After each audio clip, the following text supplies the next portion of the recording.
আসসালামু আলাইকুম। কেমন আছেন বন্ধুরা? আশা করি আল্লাহ তাআলার রহমতে অনেক ভালো আছেন। তো আমরা আজ আল্লাহ তাআলার পরিচয় সম্পর্কে জানব ইনশাআল্লাহ। আল্লাহ তাআলা কত বড়, কত মহান এবং কত শক্তিশালী এটা সম্পর্কে সংক্ষিপ্ত ধারণা নেওয়ার চেষ্টা করব ইনশাআল্লাহ। তাহলে শুরুতে আমাদেরকে এটা ভাবতে হবে যে আমরা কতটুকু পর্যন্ত ভাবতে পারি বা আমাদের চিন্তা ভাবনা কতটুকু পর্যন্ত। এটা ভাবার জন্য প্রথমেই আমাদেরকে দেখতে হবে যে আমাদের চিন্তা ভাবনা কতটুকু।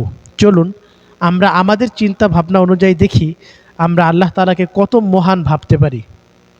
তো শুরুতেই আমরা মানুষ, আমরা কতটুকু জ্ঞান ধারণা করতে পারি। সর্বোচ্চ একটা গ্রাম, আমরা যেই মহল্লায় বসবাস করি ওই মহল্লা সম্পর্কে বা ওই গ্রাম সম্পর্কে বা ওই জেলা থানা সম্পর্কে খুব কম মানুষই পৃথিবীতে আছে যারা পুরো একটা গ্রাম বা বিশেষ করে আমাদের বাংলাদেশের কথা বলি যে খুব কম মানুষই বাংলাদেশে আছে যারা একটা জেলার সমস্ত আনাচে কানাচে সমস্ত স্থানের পরিচয় জানে বা সমস্ত স্থান চিনে।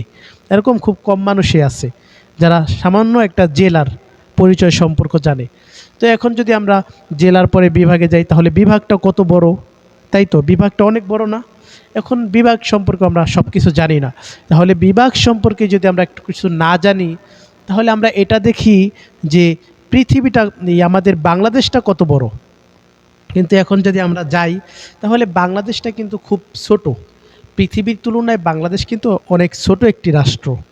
তো এখন যদি আমরা দেখি বাংলাদেশ আমরা ঠিকমতো চিনি না, বাংলাদেশের সমস্ত স্থান খুব সীমিত মানুষই চিনে। তার মানে বাংলাদেশটা কত বড়। এবং বাংলাদেশ যদি পৃথিবীর ভিতরে ছোট রাষ্ট্র হয় তাহলে বড় বড় বড় বড় যে রাষ্ট্রগুলো আছে এটি কত বড়, এইগুলো কত বড়। এখন আমাদের চিন্তা ভাবতেই থাকি যে আমরা কত বড়। তাহলে রাষ্ট্র যদি এত বড় হতে পারে তাহলে পৃথিবীটা কত বড় হতে পারে। তো চলুন বন্ধুরা দেখি পৃথিবীটা কত বড়। পৃথিবীটা খুব বড়, যা আমাদের ধারণার বাহিরে, ঠিক না? পৃথিবীটা এত বড় যে আমাদের পৃথিবীতেই ইয়াজুস মাজুস নামক যেই বাহিনী এরা কিন্তু আমাদের পৃথিবীতেই অবস্থান করতেছেন, যা আমরা জানি না, আমাদের ধারণার বাহিরে। তার মানে পৃথিবীটা কত বড় যে জায়গায় আমাদের ধারণা এখনো পর্যন্ত যায়ই নাই। তো চলুন এখন যদি আমরা সৌরজগতে যাই তাহলে সৌরজগতে পৃথিবীটা কতটুকু, খুব ছোট, তাই তো? সৌরজগতের ভিতরে সূর্য অনেক বড়, সূর্যতে এই পৃথিবীর থেকে বড় বড় গ্রহ আছে। তার মানে সৌরজগতে আমাদের পৃথিবীটা খুব ছোট। এখন যদি আমরা দেখি যে পৃথিবীর বাইরে যে সৌরজগৎ, এই সৌরজগতের মতো আরও অনেক সৌরজগৎ আছে যেগুলোর নাম ভিন্ন। তো সেটির তুলনায় আমাদের সৌরজগৎ আবার কত ছোট না?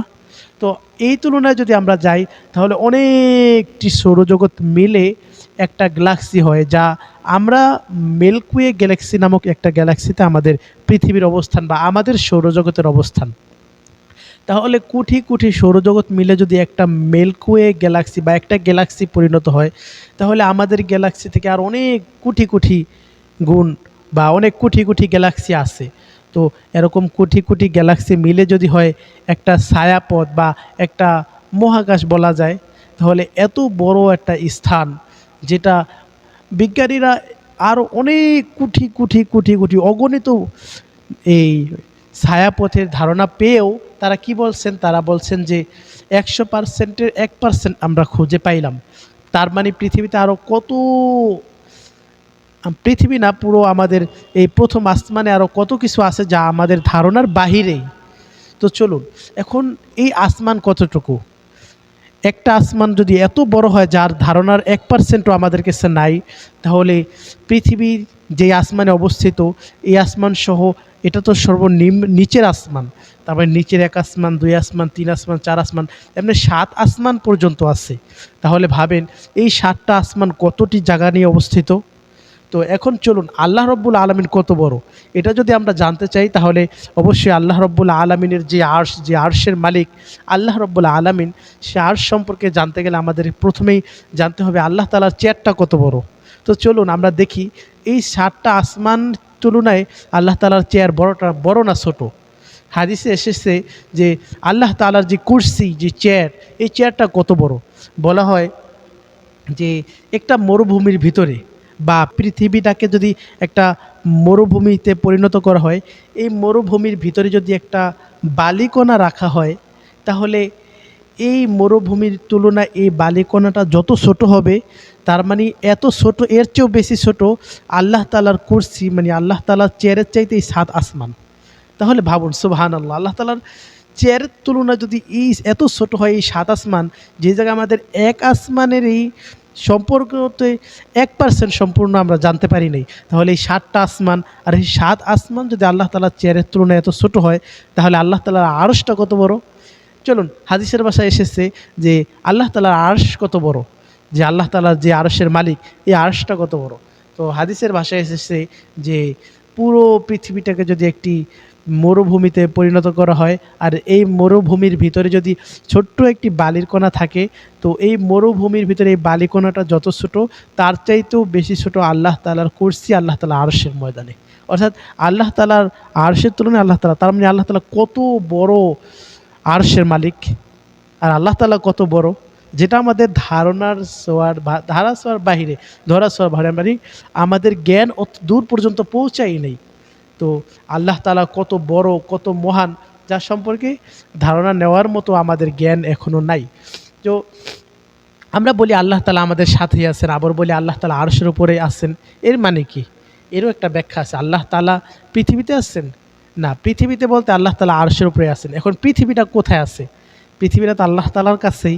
তার মানে পৃথিবীটা যদি আল্লাহ তাআলার কাছেই থাকে, তাহলে তো পৃথিবীর এই পৃথিবীতে তো আল্লাহ তাআলা রয়েছেন। কারণ পৃথিবীটা আল্লাহ তাআলার সর্বস্থানের জ্ঞান রাখেন। আমরা কি ভাবি, ভাববো, কি করব, করব না, পৃথিবীতে কি হবে না হবে, যা আছে সব কিছু আল্লাহ তাআলার জ্ঞানের ভিতরে। এমনকি একটা পিঁপড়া যে হাঁটে, এই চলার শব্দটা পর্যন্ত আল্লাহ তাআলার জ্ঞানের ভিতরে। সুবহানাল্লাহ। তো ভাবুন, আল্লাহ তাআলা অনেক বড়, যার তুলনা করে, যার বর্ণনা করে শেষ করার মতোই না। আল্লাহ তাআলার প্রশংসা বা আল্লাহ তাআলার জ্ঞান বা আল্লাহ তাআলার বড়, এ নিয়ে যদি আমরা প্রশংসা শুরু করি, তাহলে শুরু করতে পারবো, কিন্তু কখনোই শেষ করা সম্ভব নয়। তো চলুন, আমরা সকলেই আল্লাহ তাআলাকে ভয় করি, আল্লাহ তাআলাকে ভয় করে ইবাদত করা শুরু করি, এবং আমাদের এই ঈমানকে মজবুত করার চেষ্টা করি। আসসালামু আলাইকুম।